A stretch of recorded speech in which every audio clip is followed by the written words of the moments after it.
Bienvenidos todos a esta gran sección de la semana. Un saludo muy especial para mis compañeros quienes me escuchan y en especial para el doctor Luis Fernando Pinzón, docente del área del Derecho del Medio Ambiente, extensión Agua Azul UPTC. Yo soy Karen Calderón y el día de hoy conoceremos de los antecedentes legislativos en materia ecológica. Acompáñenme a conocer de este maravilloso tema.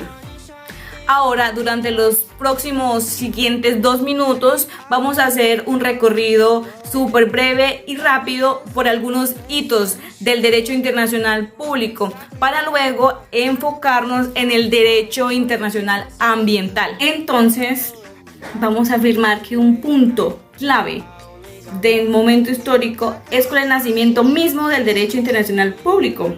¿Recuerdan cuando se habían enfrentado en el Sacro Imperio Romano Germánico los diferentes príncipes electores por razones principalmente religiosas? En esta guerra de los llamados 30 años había llegado un momento pues en la confrontación no se sabía quién de ellos era ganador, o sea, no se permitía ver un triunfo a alguna de las partes. Entonces deciden, después de varios intentos de firmar armisticios y fallidos, deciden finalmente llegar a un acuerdo, que es la famosa llamada Paz de la Falla de 1648, que pone fin a la guerra de los 30 años. Y allí surge esa idea tan importante que es la soberanía del Estado-Nación. Por ello, a la final trasciende como importancia esa soberanía en el derecho ambiental. Existen unas transformaciones importantes, sobre todo a principios del siglo XX, en el año 1914 del Tratado de Versalles, lo que pone fin a la Gran Guerra, que es la Primera Guerra Mundial. Ahí se hace evidente que es necesario construir una relación entre los diferentes estados, relaciones diplomáticas abiertas, es decir, que los estados no tengan esas políticas subterráneas, esos intereses ocultos que terminaban chocando o desencadenando conflictos, sino que necesitaban relaciones transparentes, relaciones diplomáticas que dieran lugar a llegar a un fin que beneficiara a los dos países. Y se crea entonces la Sociedad de Naciones. Esta ya era entonces una institución que tenía una pretensión de ser una entidad internacional para que los estados dialogaran entre sí y resolvieran de forma pacífica sus controversias, donde se garantizara la paz y la cooperación internacional. Pero sabemos que este Tratado de Versalles fue fallido, que las potencias se volvieron a confrontar. Por ello, la Organización de las Naciones Unidas pretender un límite a la soberanía de los estados. Nos enfocaremos a abordar el derecho internacional ambiental, en donde su etapa primogénita, donde surge ese tipo, o es donde surgen ese tipo de acuerdos internacionales que no pretendían de forma directa proteger la naturaleza. La preocupación ambiental no era evidente. Había algunas personas o grupos de personas preocupadas por el deterioro del ambiente, pero no era algo de preocupación nacional. En el ámbito internacional pues no era realmente aceptado por la mayoría de naciones. Y a mediados del siglo apenas era una preocupación por el agotamiento de algunos recursos puntuales. Por ejemplo, tenemos la convención del reglamentar la caza de ballenas, que esto era básicamente, buscaba resolver ese conflicto al exceso del recurso ballenero, más que por la desaparición de las ballenas o sustitución, sino básicamente era por quién iba a acceder a estos recursos. Algunas naciones sentían que estaban excluidos a acceder a esos recursos y otros que los accedían de mayor cantidad. También encontramos el Tratado de Prohibición de Ensayos Nucleares, en donde este genera unas consecuencias positivas en la naturaleza, pero es notable que las hace de forma accidental, podríamos decirlo, porque no era su objetivo, no era su vocación, sino más bien fue subsidiaria ese objetivo a la final, ¿sí? Este Tratado de Prohibición de Ensayos Nucleares del año de 1963 buscaba, o su objetivo pretendía, poner un límite o tratar de controlar estos ensayos y esos desarrollos de las armas nucleares, y esos ensayos que ponían en riesgo las poblaciones humanas, sobre todo con un enfoque de salud y de seguridad nacional. No era algo que quisieran contra la naturaleza, sino proteger al ser humano. Algunos movimientos ambientalistas importantes surgieron precisamente como opositores a los ensayos nucleares. Estas famosas trascendentales antiguas ONGs como Greenpeace surgió como una organización que tenía una intención inicial de combatir, de proteger estos ensayos nucleares por los daños que causaban en el ecosistema, en la salud y los riesgos que representaban. Y luego se dieron cuenta en sus viajes, en sus exploraciones, que por ejemplo en algunos lugares del Mar del Norte se cazaban ballenas, focas de forma desmedida, descontrolada, arbitraria, cruel, y fueron cambiando su foco a medida del tiempo. Ya ahora, a los finales de la década de los 60, esos movimientos ambientalistas habían tomado mucha fuerza y eran muy ligados a los movimientos contraculturales, a los movimientos hippies, habían tomado mucha fuerza en esa época, pero había una especie de foco, como una nueva perspectiva política, como si debajo de esa intención de proteger el ambiente hubiera más bien una idea política que se utilizaba como pretexto en ese momento, en ese mundo polarizado de la Guerra Fría de los dos bloques, el bloque occidental y el bloque oriental. Pero a la final se crearon esas ONGs, bien o mal se crearon en protección o de prevención al medio ambiente. Hay un estudio clave que encargó al Club de Roma, al MIT, al Instituto Tecnológico de Massachusetts, que se encarga o que orienta o se basa en un estudio del recursos naturales. Ese estudio se publicaría bajo el nombre de los límites de crecimiento. Ya cuando la academia entonces encuentra que grupos, ONGs o grupos académicos o empresariales están de acuerdo en que se está sometiendo la naturaleza o el ambiente a una presión desmedida, algunos estados empiezan a mirar con otros ojos, al menos con curiosidad, lo que está ocurriendo para ese momento. Es así como a finales de esa década los estados deciden, o un grupo de estados decide convocar a la primera cumbre de la Tierra, que tendría lugar en Estocolmo en el año 72, donde se da la primera cumbre de la Tierra. La primera cumbre de la Tierra se basa en un determinado paradigma, en una cierta comprensión de la naturaleza. Vamos a detenernos un poco ahí porque es muy importante. ¿A qué me refiero? Primero, los estados, por ejemplo, como actores, defienden una cierta visión, una cierta perspectiva de lo que la naturaleza o lo que el ambiente significa para ellos. Es muy distinto, por ejemplo, si un estado considera la naturaleza en términos de recursos, un término que aún usamos todavía, es un propio que se usa en esa época, pero ese recurso va ligado a una idea pragmática, utilitaria, inclusive decir del recurso es el que tiene un valor para el ser humano. Es una perspectiva juez, antropocéntrica, básicamente lo que el ser humano considera que es el medio ambiente. Hoy podemos etiquetar estos años como etiquetar sin miedo, es que estos años como el conservacionismo. Había una preocupación del agotamiento de los recursos importantes para la generación de nosotros, para la generación de ese momento, para la vida, para la sociedad, para la cual había sido construido.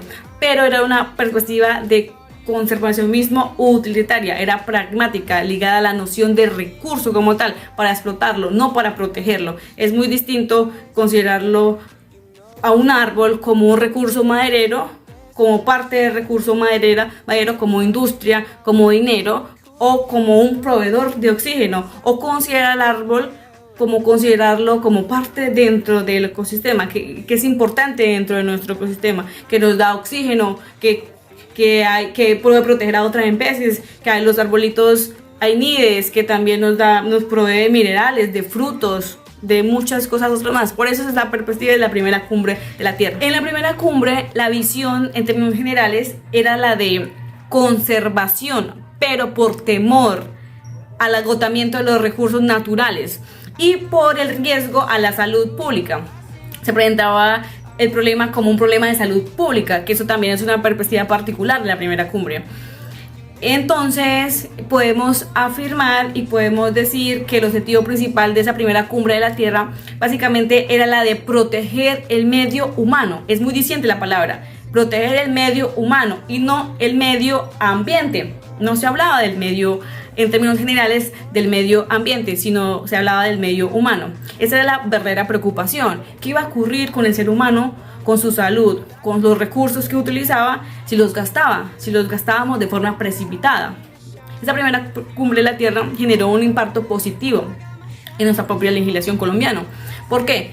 Porque nosotros aquí en Colombia respondimos a esta cumbre de la Tierra, perdón, a esta primera cumbre con la estructuración del Código de los Recursos Naturales, ¿bien?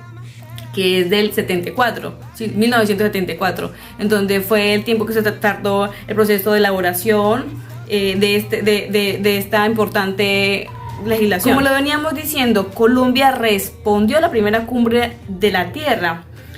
¿Cómo? ¿Y cómo lo hizo Colombia? Pues sencillo, lo que Colombia hizo fue estructurar el Código de los Recursos Naturales, que es del año 1974. Fue el tiempo en donde ya se hizo la elaboración, donde se hizo la influencia de esa primera cumbre de la Tierra en Colombia. Si ustedes revisan, dice Código de los Recursos Naturales. Y su estructura, si ustedes revisan el código, ustedes pueden conocerlo y pueden revisarlo ahorita mismo. Y si ustedes lo revisan desde esa perspectiva de la comprensión de la naturaleza, verán que el código tiene 41 artículos recogidos en el libro denominado del ambiente, ¿sí? Y los otros artículos restantes, la gran mayoría del código, están dentro del régimen de la propiedad y la utilización de los recursos. El Código de los Recursos surge entonces principalmente como una norma que pretendía ordenar el acceso a los recursos naturales, su apropiación, su uso, si se tratan de bienes públicos, su utilización, todos los medios para regular el acceso a esos recursos naturales de forma ordenada e importante en nuestro país. Y solo 41 artículos se refieren al problema ambiental, a una preocupación más y mucho más amplia, a una perspectiva más integral. Entonces, ese fue un ejercicio muy novedoso, porque es la primera ley marco en América Latina que la tuvo Colombia con el Código de los Recursos Naturales. Tiene desarrollos tan interesantes como el derecho a un ambiente sano. ¿Escuchan? El derecho al ambiente sano, que lo recoge luego la Constitución de 1991.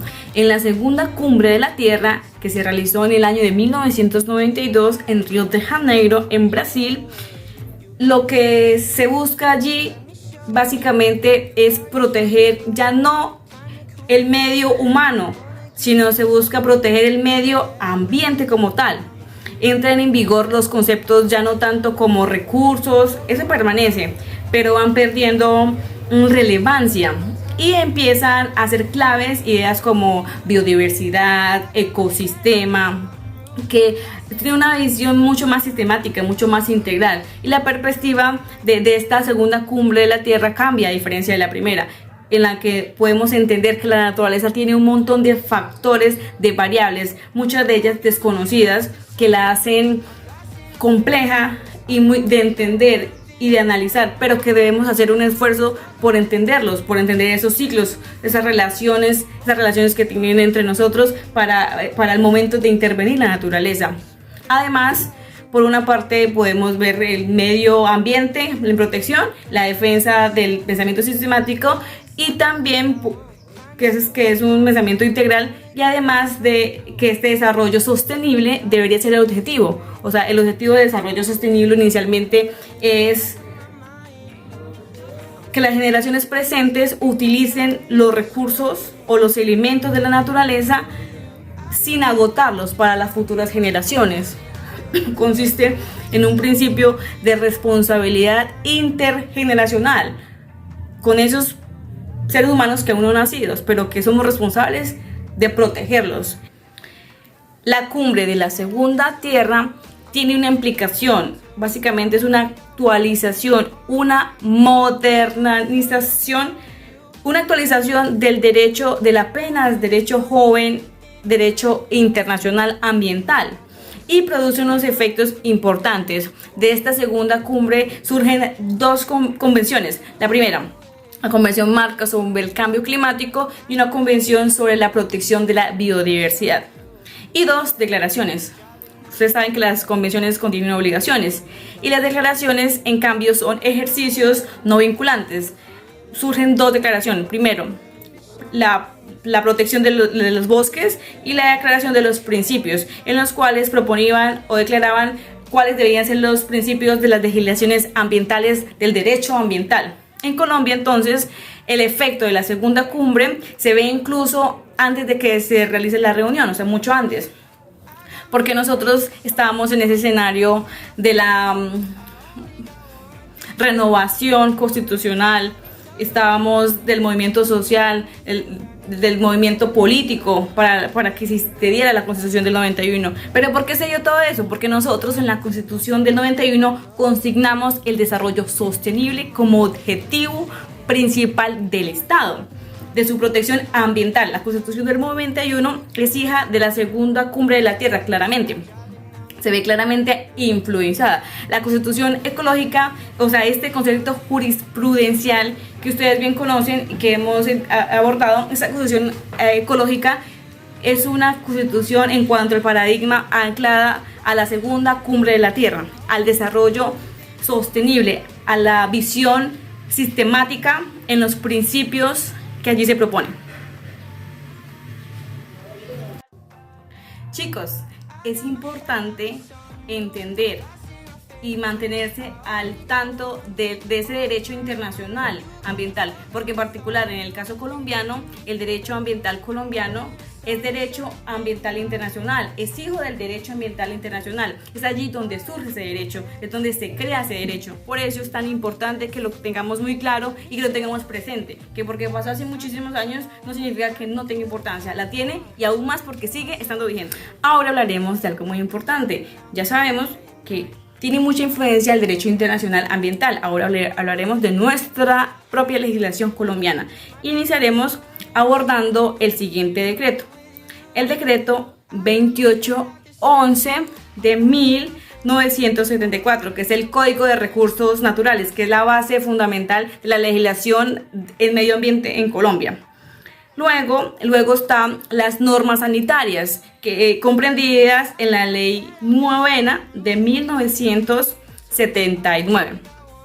Posterior a ella, gracias a un error en Canadá, se aprobó el protocolo y el convenio sobre el manejo de sustancias que agotan la capa de ozono.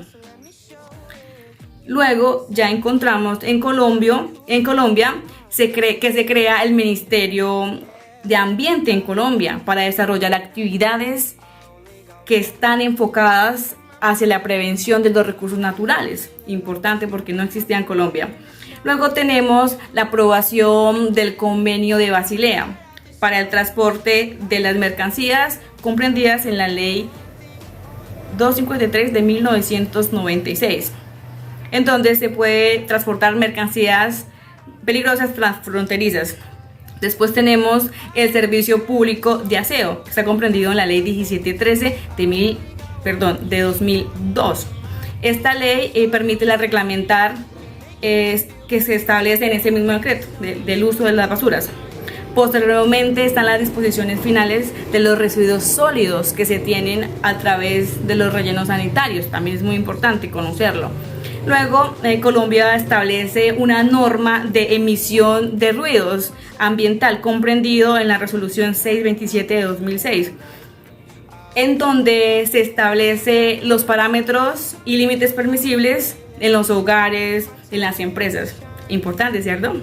Luego, la legislación estableció en la Ley 1259 de 2008 los comparendos ambientales.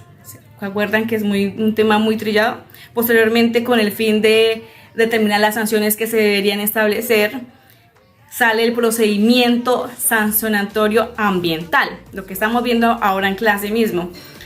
Luego tenemos una serie de legislaciones que están relacionadas con residuos especiales. Son muy especiales, como por ejemplo la legislación para la gestión de residuos de pilas.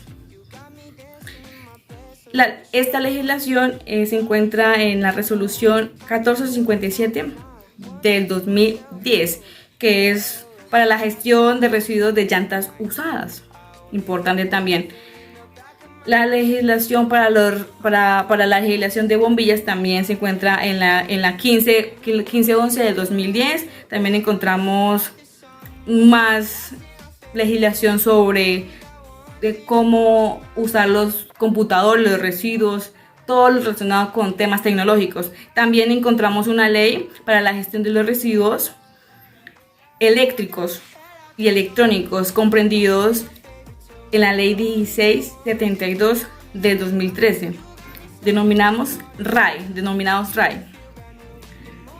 Posteriormente en el tiempo salió una resolución que es la 631 de 2015 relacionada con los vertimientos de aguas.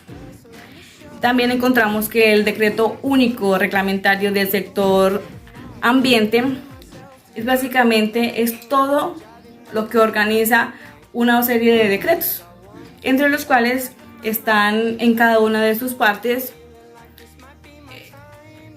las licencias ambientales, los permisos ambientales que las corporaciones pueden acreditar, todo lo que tiene que ver también con el ordenamiento de recursos hídricos que están en el decreto 1076 de 2015. También calidad del aire, todo lo relacionado con el ambiente están ahí. Aquí puedo seguir informándoles de todo lo relacionado con decretos, normas y legislación que tiene Colombia, pero lo importante es que ustedes se intriguen y que vayan más allá. Ya pueden observar que les di la ley, la resolución o el decreto, entonces ustedes con mucho tiempo libre, con mucho amor, pueden ir a investigar, a ahondar a qué se refiere cada artículo, cada norma, cada decreto en favor a la naturaleza, al derecho ambiental. Chicos, es un gusto haber estado aquí compartiendo con ustedes. Espero que en esa hambre de conocimiento, en esa nutrición como profesionales que vamos a hacer, el derecho ambiental no queda a un lado. El derecho ambiental lo es todo, es nuestro entorno, es nuestra naturaleza. Espero que hayan tenido una excelente hora de aprendizaje, espero que estén muy bien y que me sigan acompañando en cada emisión informativa que les doy. Que estén muy bien, espero que les haya gustado. Gracias a todos por aún continuar aquí, demasiado pendientes de lo que yo digo y lo que les informo. Muchas gracias por su valioso tiempo y hasta luego. Nos vemos en la próxima clase. Chao amigos.